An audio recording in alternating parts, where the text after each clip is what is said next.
Oi pessoal, tudo bem com vocês? Eu sou o professor Hugo e hoje eu estou aqui para mais uma lição da nossa amada EBD. Hoje nós vamos estudar a lição 13, dando continuidade ao nosso currículo. Bom, eu vou estar reproduzindo aqui o slide também para vocês acompanharem na tela, então esse é o título da lição de hoje. Um mensageiro de Deus a um povo rebelde, Elias a missão. O texto base para essa lição se encontra em 1 Reis, capítulo 17 e 18. Antes da gente iniciar, eu gostaria de fazer uma oração para a gente poder iniciar o estudo de hoje. Senhor, meu Deus, Pai querido, muito obrigado, Pai, por esse dia, Deus, por esse dia tão especial que o Senhor fez. Muito obrigado pela oportunidade que nós temos de estudar a Tua Palavra, Senhor. Muito obrigado, Deus, porque ela é luz, Deus, para os nossos caminhos, Pai, nos dias de hoje. Que o Senhor, Deus, possa nos iluminar, Deus, com Teu Espírito Santo, Deus. Que possamos, Deus, entender e aplicar as lições que o Senhor quer, Deus, que aprendamos, Deus, com a Tua Palavra, Deus, e que possamos vivê-la, Deus. Essa é a nossa oração em Teu nome, Jesus. Amém. Fazendo uma rápida contextualização histórica, nós estamos aqui falando do período de 930 a 586 a.C. O rei de Israel naquela época era o rei Acabe, um homem extremamente mau e cruel que fazia tudo quanto Deus reprovava. E a história vai dizer que nenhum rei antes dele desagradou tanto ao Senhor quanto o rei Acabe. E para piorar a situação de Acabe, ele ainda se casou com Jezabel. Jezabel, que era considerada uma assassina de profetas do Senhor. Jezabel que tinha como Deus Baal.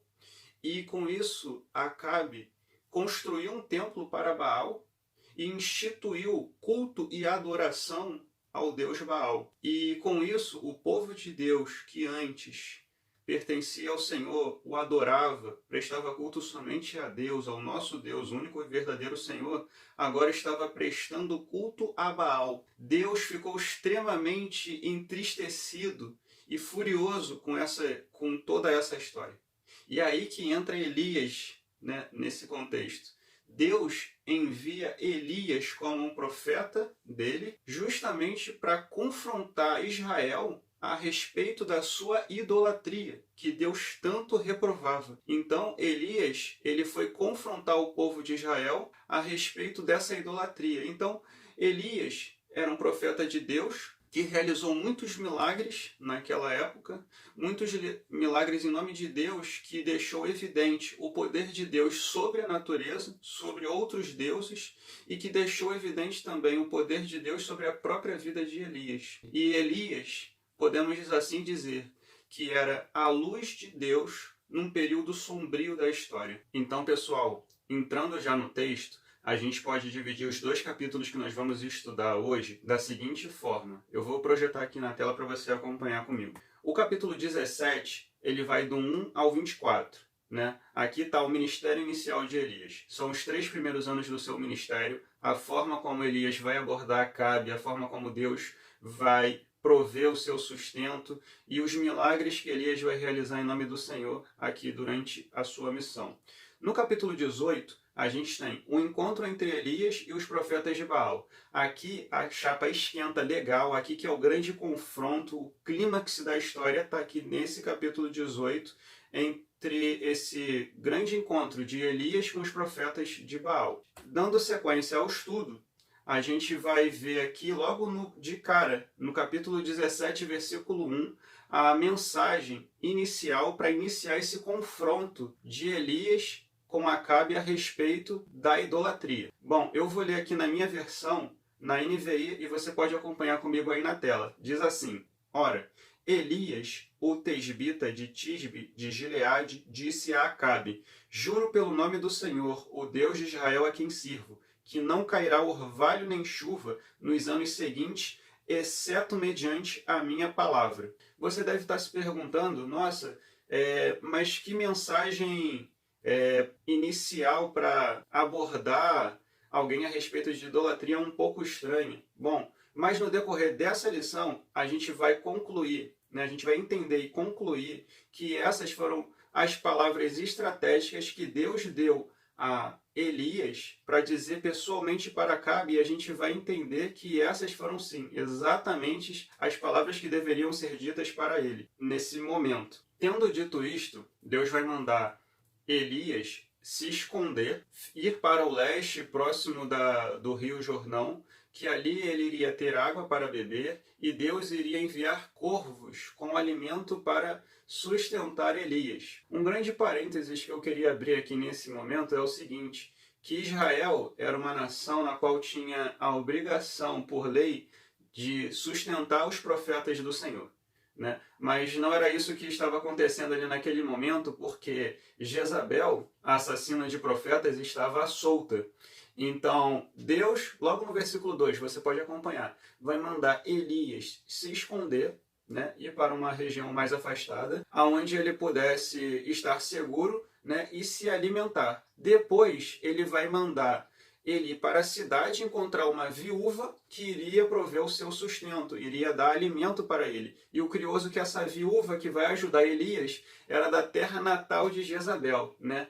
Então, aqui eu queria fazer uma observação, como é curioso, né? A forma como Deus provê o nosso sustento, né? Das maneiras mais incríveis e inimagináveis. Deus está conosco, nos sustentando, nos socorrendo nos nossos momentos de dificuldade. Né? Isso que eu acho tremendo, porque não importa o tamanho da nossa provação, o desespero que a gente esteja passando, precisamos confiar no Senhor, na sua provisão, porque das maneiras mais distintas e mais estranhas, como essa de ser alimentado por corvos, como é o caso de Elias, Deus nos sustenta, proveu a nossa ajuda, aquilo que nós precisamos, porque o Senhor, né, como o salmista diz no Salmo 23, é o nosso pastor e nada nos faltará. Então precisamos confiar em Deus, porque das maneiras mais estranhas, Deus provê também o nosso sustento. Amém? Bom, mas continuando, pessoal, tudo que a gente já leu e falou até aqui, será que já está dando para começar a entender sobre do que se trata essa lição 13? Ainda não? Calma, eu vou te ajudar. Vou dar uma dica que vai ficar fácil. Até aqui a gente viu o quê? Que Elias foi enviado como profeta do Senhor para confrontar o seu povo, o povo de Deus, a respeito do pecado da idolatria. E parando para pensar na nossa vida agora, nos nossos dias atuais, na nossa rotina, será que nós identificamos idolatria, misticismo, superstições nos nossos dias atuais? Bom, a resposta é que sim, isso está presente nos nossos dias. Isso está enraizado na nossa cultura, no nosso país.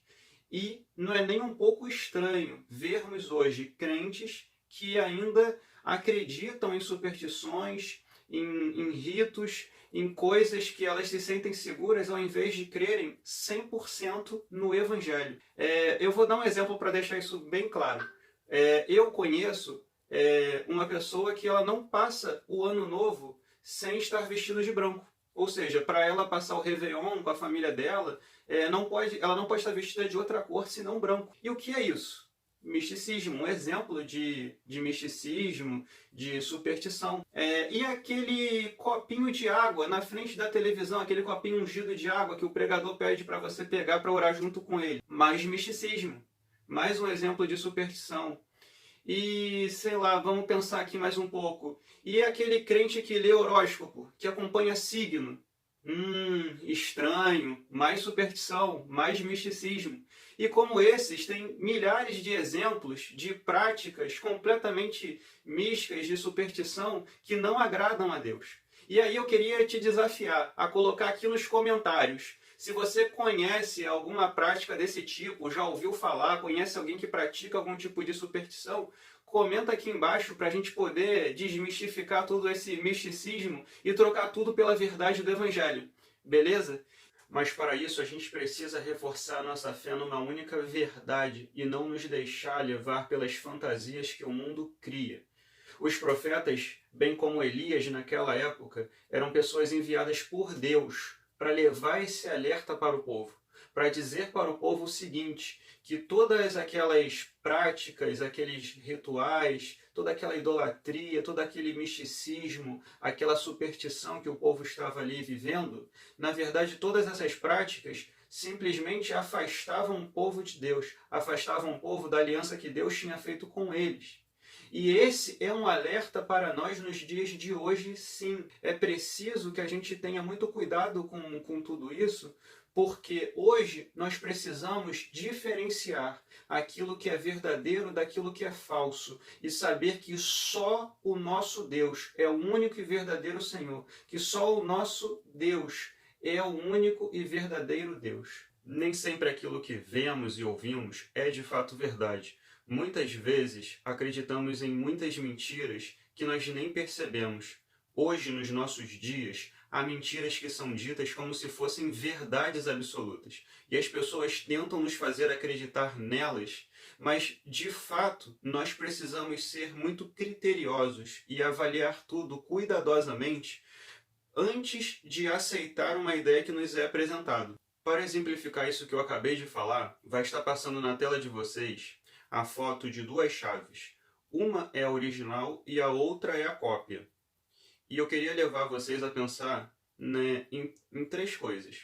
Bom, a chave que é a cópia, ela não consegue ser perfeita. Ela sempre vai ter uma coisinha ali nela que vai ficar agarrando na hora que você roda ela na fechadura. Então, ela, por mais que seja uma cópia da original, ela não consegue ser 100% a original.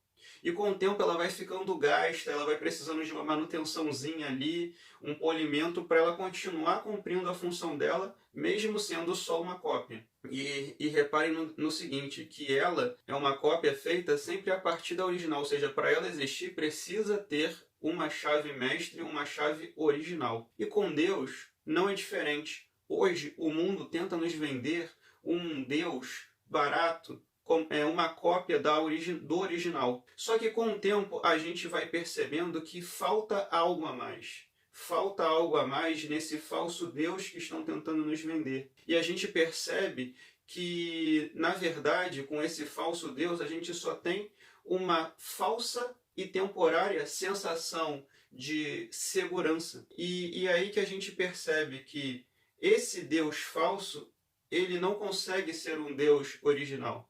Somente o nosso Senhor, o único e verdadeiro Deus, consegue nos dar uma fonte eterna de vida, de paz e de segurança. E que somente em Deus, o nosso único e verdadeiro Deus, estamos a salvo. O ponto de partida dessa lição nos traz uma pergunta que está na sua tela.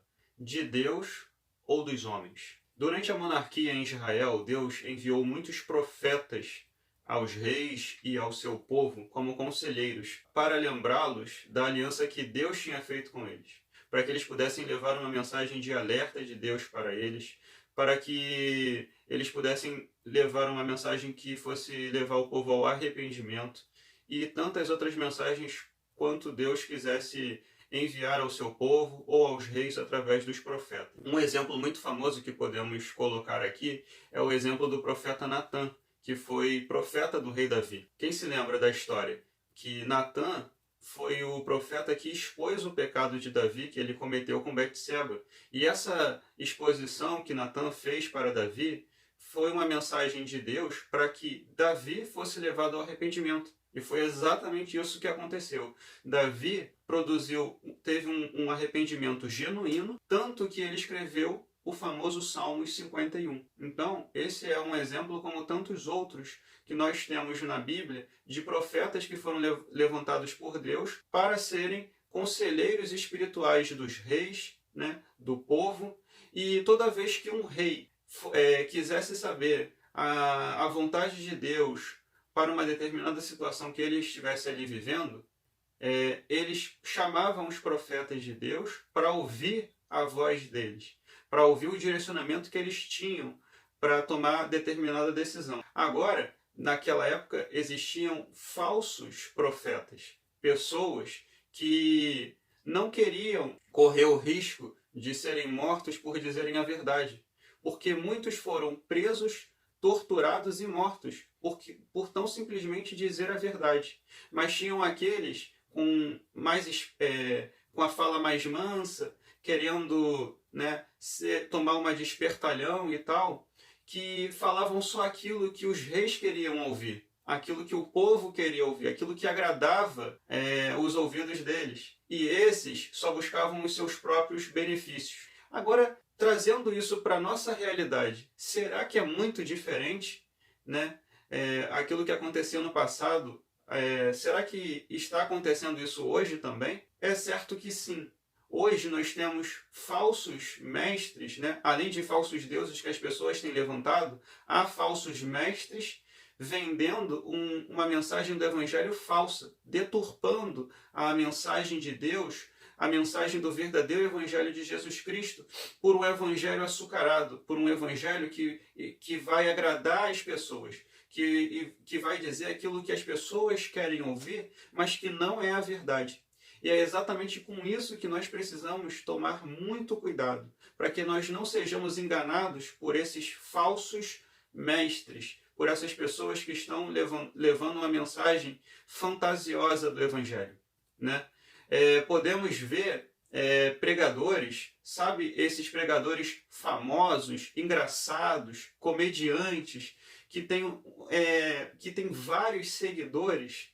Então, não é por ter esses créditos que esses mestres, né, esses profetas, eles estão ali cumprindo a vontade de Deus, fazendo a missão de Deus e levando a mensagem do Evangelho. Um verdadeiro mensageiro de Deus deve ser avaliado pelo conteúdo da sua mensagem e não pela quantidade de risadas que eles conseguem arrancar do povo durante o seu sermão. Amém até aqui, pessoal? Bom, tendo dito isto, que rufem os tambores.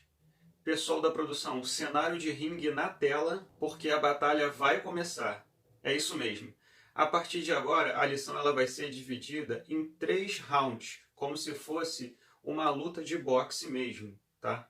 E aí a gente vai conseguir esmiuçar cada detalhe desse confronto de Elias com os profetas de Baal, né? Mostrando esse grande confronto entre o Deus verdadeiro e o falso Deus. O nosso Deus, o nosso Senhor, versus Baal, como a gente pode ver aí na tela. Bom, se lembra daquele versículo 1, né? Capítulo 17, versículo 1, que a gente leu logo no início e que a gente ficou de explicar? Então, eu só vou reler ele agora e a gente vai entrar na explicação dele porque está na hora da gente começar a entender aquelas palavras que Elias usou para confrontar Acabe. Ora, Elias, o tesbita de Tisbe, de Gileade, disse a Acabe: Juro pelo nome do Senhor, o Deus de Israel, a quem sirvo, que não cairá orvalho nem chuva nos anos seguintes, exceto mediante a minha palavra. Aqui vai a explicação. Baal era um deus conhecido como um deus cananita. Era conhecido como um deus da fertilidade e da chuva, um deus da vida. Bom, então Deus manda Elias profetizar exatamente essas palavras para Acabe para que ficasse evidente a incapacidade do deus Baal de controlar as condições climáticas daquela região, que era impossível Baal controlar a seca e trazer a chuva, para que ficasse evidente a sua total incapacidade de fazer tal milagre, para mostrar que somente Deus tem o controle sobre todas as coisas, para mostrar para o povo que somente Deus, que fez os céus e a terra, que controla todo o universo, pode mandar na chuva, pode mandar no sol, que pode mudar qualquer situação de seca, de qualquer instabilidade climática. Só Deus tem autoridade sobre a natureza, sobre tudo, porque foi Ele quem criou, e não Baal.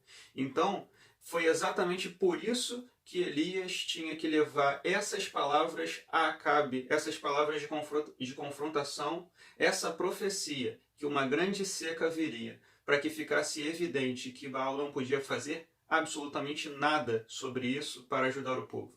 Que somente Deus pode ajudar o povo. Round 1, pessoal.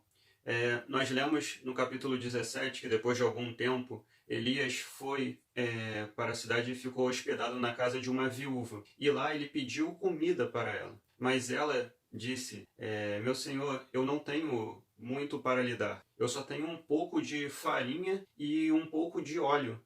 E o pouco que eu tenho é só para mim e para o meu filho.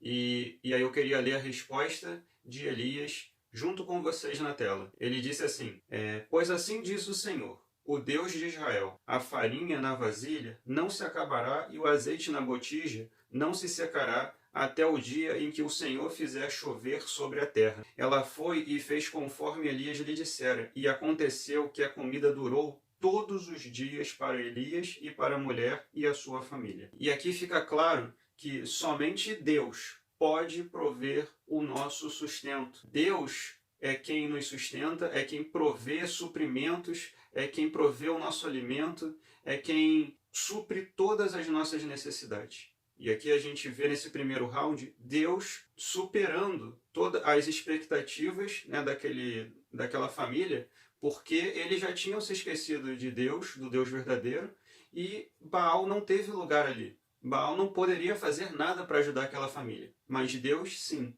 Então, primeiro round vencido. Deus proveu o alimento para aquela família, para Elias. Então, primeira vitória de Deus. No segundo round, somente Deus tem autoridade sobre a vida e sobre a morte. Por quê?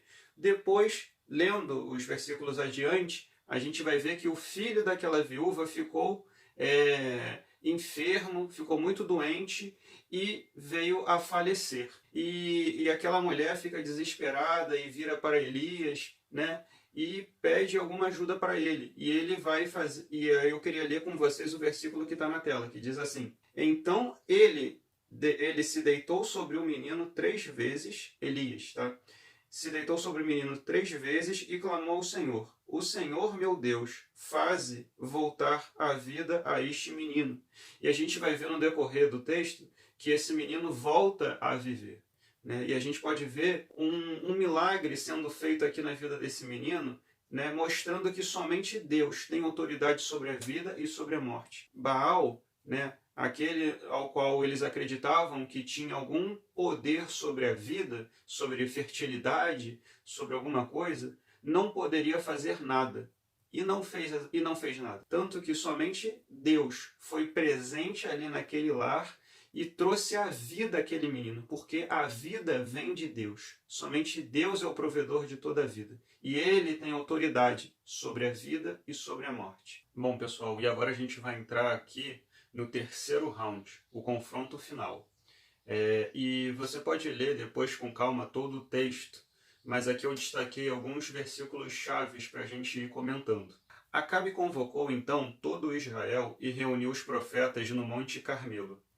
Elias dirigiu-se ao povo e disse: Até quando vocês vão oscilar entre duas opiniões? Se o Senhor é Deus, sigam-no, mas se Baal é Deus, sigam-no. O povo, porém, nada respondeu. Disse então Elias: Eu sou o único que restou dos profetas do Senhor, mas Baal tem 450 profetas. Tragam 2 novilhos, escolham eles um e cortem-no em pedaços e o ponham sobre a lenha, mas não acendam fogo. Eu prepararei um novilho e o colocarei sobre a lenha, e também não acenderei o fogo nela. Então vocês invocarão o nome do seu Deus, e eu invocarei o nome do Senhor. O Deus que responder por meio do fogo, esse é Deus. Então todo o povo disse: O que você disse é bom. Bom, até aqui a gente pode ver o seguinte, que Elias deu toda a vantagem para os profetas de Baal, né? 3 coisas eu destaco aqui. Elias deixou os profetas de Baal escolherem um novilho, Elias deixou eles serem os primeiros a queimar o holocausto, e Elias ainda deixou que eles usassem a maior parte do tempo. Eles ficaram de manhã até o meio-dia, de acordo com o texto. Então eles tiveram essas 3 vantagens sobre Elias. Porém, nenhum resultado eles obtiveram. E aí no 27 a gente vai ler o seguinte: Ao meio-dia, Elias começou a zombar deles. Gritem mais alto, dizia, já que ele é um Deus, quem sabe está meditando, ou ocupado, ou viajando, talvez esteja dormindo e precise ser despertado. Então aqui todo mundo já tinha percebido que Baal não iria responder, porque ele é um falso Deus, ele não ouve orações, ele não atende o clamor de seu povo, porque ele simplesmente não existe. E aí, nos versículos adiante, conforme está passando aí na tela de vocês, do 33 ao 35. Aí a gente vai ler o seguinte: Depois arrumou a lenha, cortou o novilho em pedaços e o pôs sobre a lenha. Então lhes disse: Encham de água 4 jarras grandes e derramem sobre o holocausto e sobre a lenha. Façam-no novamente. Disse, e eles o fizeram de novo. Façam-no pela terceira vez, ordenou, e eles o fizeram pela terceira vez. A água escorria do altar, chegando a encher a valeta. Ou seja, Elias tornou ainda o desafio mais difícil para ele, né? Ele pediu para que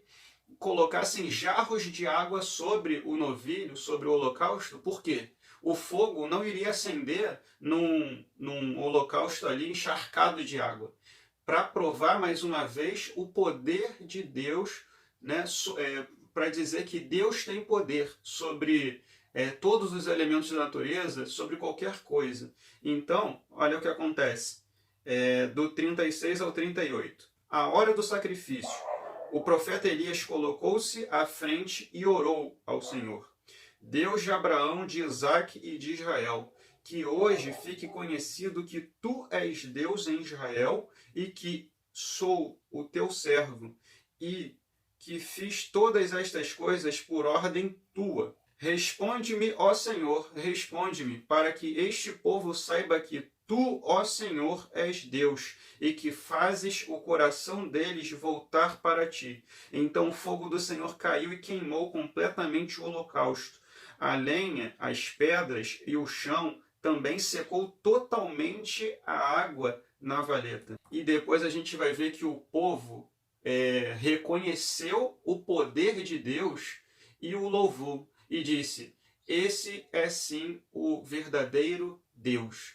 E assim ficou provado, nesses 3 rounds, a soberania e a supremacia de Deus sobre qualquer Deus, porque Ele é acima de todos e não há ninguém além dele. Ele é o alfa e o ômega, o princípio e o fim. Não há nada além dele. Não há Deus sobre Deus. Então, Deus é o único e verdadeiro Senhor. O foco dessa lição é justamente esse. Eu coloquei aqui na tela. É justamente esse, é confiar e obedecer e servir somente a Deus. Identificar e ouvir os verdadeiros mensageiros de Deus. Que você guarde essas 2 lições no seu coração. Confiar e obedecer e servir somente a Deus, e a identificar e ouvir os verdadeiros mensageiros de Deus. Beleza? E para finalizar essa lição, eu queria deixar um salmo para vocês. Um salmo que se encontra lá no capítulo 96, versículo 4. Porque grande é o Senhor e digno de louvor, mais temível do que todos os deuses. Esse é o nosso Deus, o nosso único e verdadeiro Senhor. Não existe nada, nem ninguém que possa vencê-lo. Amém? Que para tanto o Senhor nos abençoe. Meus irmãos, até a próxima. Forte abraço. Tchau, tchau. Valeu.